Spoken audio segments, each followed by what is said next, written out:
UV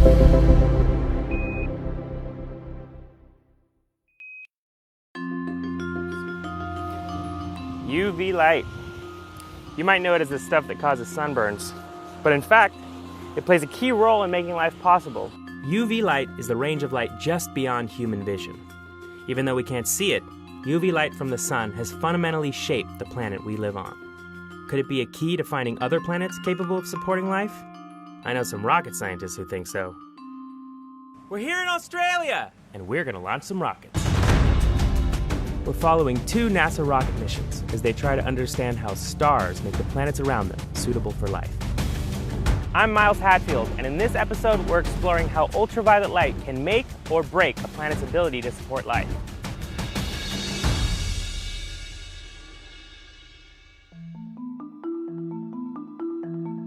When we look for planets around other stars and try to assess, is that a place where life exists, we're almost always talking about, does that atmosphere have the signs of life in it? And so that means things on Earth like, do we have molecular oxygen? Does it have ozone? Does it have methane in the atmosphere? These special gases are what scientists call biomarkers, the traces of life we leave behind on our planet. But, Kevin told me, what counts as a biomarker on Earth might not for a planet orbiting a different kind of star. A lot of it depends on how much UV light the star emits, or what scientists call its UV flux.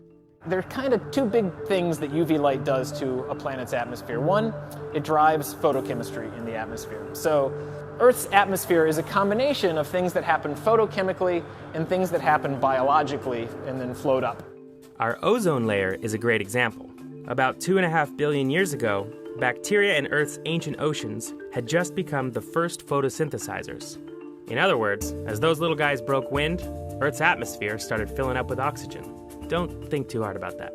UV light split those oxygen molecules apart, allowing some of them to recombine into ozone. The other one is that ultraviolet light drives what we call atmospheric escape, and that's kind of as simple as it sounds. If the star has enough ultraviolet flux, it heats up the atmosphere, and if the atmosphere gets hot enough, that atmosphere will become gravitationally unbound to the planet and escape. Believe it or not, this happened on Earth too. About 4.5 billion years ago, when Earth was just a wee baby planet, its original atmosphere was mostly made of hydrogen and helium. That atmosphere was blown off into space, paving the way for the livable, breathable atmosphere we know today. One of the things we've learned in the last couple of years is the sun is atypical in that it's about 5 times less magnetically active than typical stars of its age. And magnetic activity is what drives the ultraviolet flux. So just because we have great data on the sun, it doesn't mean that we can take that data and apply it broadly to any type of star like the sun out beyond. That's why Kevin and his team are looking at Alpha Centauri, our closest stellar neighbors. This 3-star system is a little more than 4 light years away. Kevin and his team are focusing on the larger sun-like stars, Alpha Centauri A and B. They're our best chance to measure UV light from sun-like stars that aren't, well, our sun. But Sistine can't do it alone. Another rocket mission is set to launch right after Sistine and would capture wavelengths of UV light too hot for Sistine to handle, so to speak. And members of team number 2, fittingly named Deuce, had just arrived. I'd heard they could be found somewhere around here, probably hiding away, hoping to get some work done before we started shoving cameras in their faces. Nice try. Hey, Emily. Hey. Your team, Deuce and Sistine, are both measuring ultraviolet light. So what's the difference between the things you're measuring? What are you studying differently? So Deuce measures the extreme ultraviolet, which is a very energetic form of light, and Sistine is measuring far ultraviolet light, so a little bit less energetic, longer wavelengths, and we have a little overlap in our spectrum so that we can actually have a much broader spectrum than either of us would get alone. I see. Yeah. Okay, so like overlap to just check that, like, okay, I'm seeing the same thing in that region of overlap as you are, and then we can calibrate together. Exactly. Got Exactly. it. I see. Launching a few days apart, Deuce and Sistine will work together like one super mission.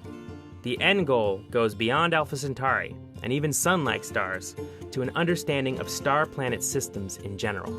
Alpha Centauri is the closest star system to Earth, other than the Sun, and has in its triple stars one that's a sun-like star. So we can use that star to see what other stars that might have planets around it look like.